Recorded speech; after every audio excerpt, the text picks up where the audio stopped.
কিছুদিন আগে আমি আমার এক ফ্রেন্ডের সাথে মিট করি।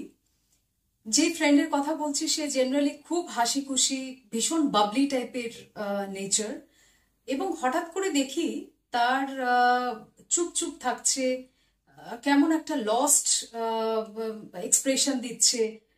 সেই ইনভলভমেন্ট, যে ইনভলভমেন্টটা ওর আগে থাকতো, আরে তুই এসেছিস দিস দ্যাট অ্যান্ড অল, সেই ব্যাপারটা মিসিং।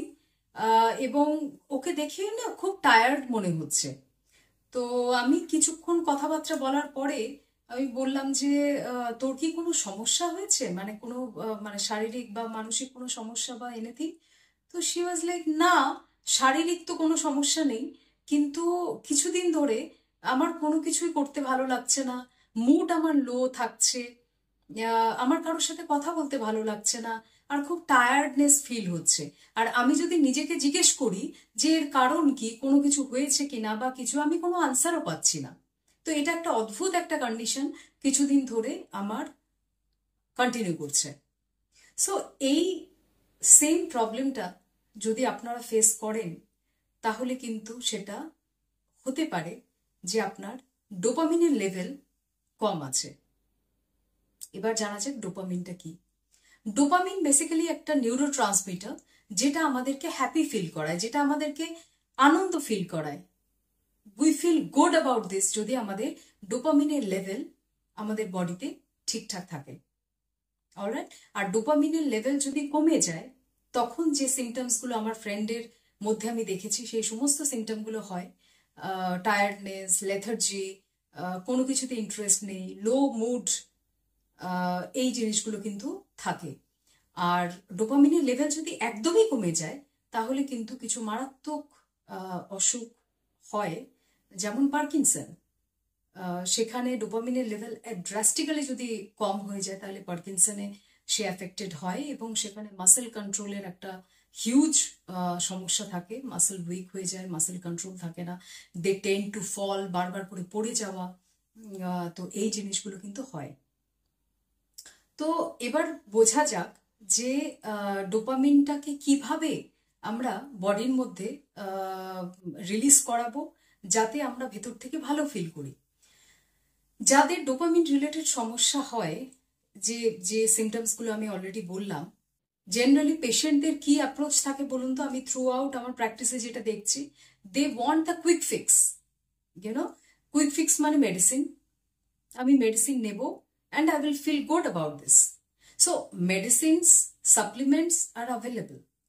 সেক্ষেত্রে যদি পেশেন্ট এরকম কোনো কন্ডিশনে থাকে যে যেখানে একদমই ড্রপ করে গেছে, of course we have to give dopamine based medicine, যেটা তাদেরকে ইমপ্রুভ করতে সাহায্য করবে। Psychiatrist will take care of that. কিন্তু সেরিটোনিন, ডোপামিন, অক্সিটোসিন, এই সমস্ত হরমোনগুলো কিন্তু আমাদের ফিল গুড হরমোন, এবং লেট মি টেল ইউ, এগুলো কিন্তু আমাদের বডির মধ্যে ন্যাচারালি আমাদের সিক্রেশন হয়, ন্যাচারালি রিলিজ হয়। তো সেখানে আমি একটা আর্টিফিশিয়াল ওয়েতে কেন যাব? That is my question to you all, যারা বলে যে আমি মেডিসিন নেব and I will feel good about this. Okay, কারণ এটা ন্যাচারাল ওয়ে না, this is a artificial way. Artificial ওয়েতে আমরা একটা জিনিসকে কেন রিলিজ করাবো, সিক্রেশন করাবো বডির মধ্যে, বলুন? Because of course that is not the permanent solution. তো এবার বোঝা যাক যে পার্মানেন্ট সলিউশনটা কি, ডোপামিন রিলিজ করানো কিভাবে আমরা রিলিজ করাতে পারি, ডোপামিনের মাত্রা কিভাবে আমাদের বডির মধ্যে আমরা বাড়াতে পারি, সেটার ব্যাপারে কথা বলা যায়। এরকম প্রচুর অ্যাক্টিভিটি আছে যেগুলোতে আপনাদের কিন্তু প্রচুর পরিমাণে ডোপামিন রিলিজ হয়। যেমন বাচ্চাদের সাথে খেলা, পেটের সাথে খেলা, আপনাদের যে অ্যাক্টিভিটি করতে ভালো লাগে, রাইট? কারোর কুকিং করতে ভালো লাগে, কারো সিঙ্গিং করতে ভালো লাগে, কারো ড্রয়িং করতে ভালো লাগে, কারো ডান্স ভালো লাগে। সো যেই অ্যাক্টিভিটিগুলো আপনাদেরকে আনন্দ দেয়, খুশি দেয়, that is due to dopamine. বা এটাও হতে পারে যে ইয়োর ফেভারিট ফুড, যদি সামনে হয়তো আপনি দেখলেন একটা chocolate cake, you feel amazing out of this, isn't it? Right? আমারও হয়, বাই দ্য ওয়ে। সো এই সমস্ত জিনিসগুলো কিন্তু আমাদের ডোপামিন, প্রচুর পরিমাণে ডোপামিন আমরা পেতে পারি এইগুলোর মাধ্যমে। আর একটা জিনিস বলে রাখি, accomplishment of any of your work, সেটাও কিন্তু আপনাদের ডোপামিন রাশ ক্রিয়েট করে। সেটা কিরকম? আমরা যখনই আমাদের কাজকে প্রোকাস্টিনেট করতে থাকি, আজকে না কালকে, কালকে না পরশু, সকালে না দুপুরে, দুপুরে না রাতে, এইভাবে করতে করতে যখন একটা প্রলং পিরিয়ড চলে যায় না, তখন কিন্তু আমাদের ভেতরে একটা গিল্ট ফিল হতে থাকে, রাইট? সেখানে আমরা যদি কাজটাকে টাইমলি অ্যাকমপ্লিশ করি, তাহলেও কিন্তু we feel good about this. আপনি করে দেখবেন, আপনাদের কিন্তু ভেতর থেকে একটা ফিল গুড ফ্যাক্টর কাজ করবে, that is due to dopamine. ওকে?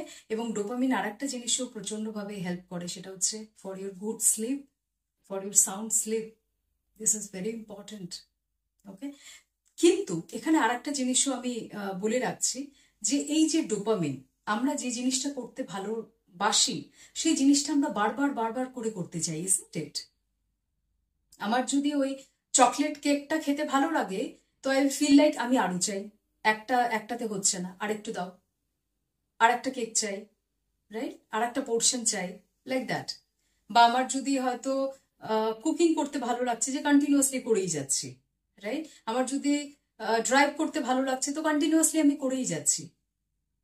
এক্ষেত্রে আর একটা সমস্যা আছে ডোপামিনের ক্ষেত্রে, সেটা হচ্ছে এটা কিন্তু এই নিউরোট্রান্সমিটারটা কিন্তু আপনাকে অ্যাডিকটিভ বানিয়ে দেয়, আপনাকে অ্যাডিকশনের দিকে কিন্তু নিয়ে যেতে পারে, রাইট? সেটার ব্যাপারে আমরা না হয় সেপারেটলি একটা ভিডিও বানাবো, যে কিভাবে ডোপামিন আপনাকে অ্যাডিক্ট করে দেয় এবং আপনি নোয়িংলি অর আননোয়িংলি তার গোলাম হয়ে যান। সেটার ব্যাপারে আমরা ডেফিনেটলি ডিসকাস করব। সো আই হোপ আপনারা 360 ডিগ্রি ইনফরমেশন ডোপামিনের ব্যাপারে পেলেন, এবং এটা কিভাবে হেল্প করে এবং কিভাবে এর মাত্রাকে আমরা আমাদের বডির মধ্যে ন্যাচারালি বাড়াতে পারি without help of any kind of medicine. So আজকে এই পর্যন্তই। নিজের মেন্টাল হেলথের স্পেশাল কেয়ার নিন। Thank you.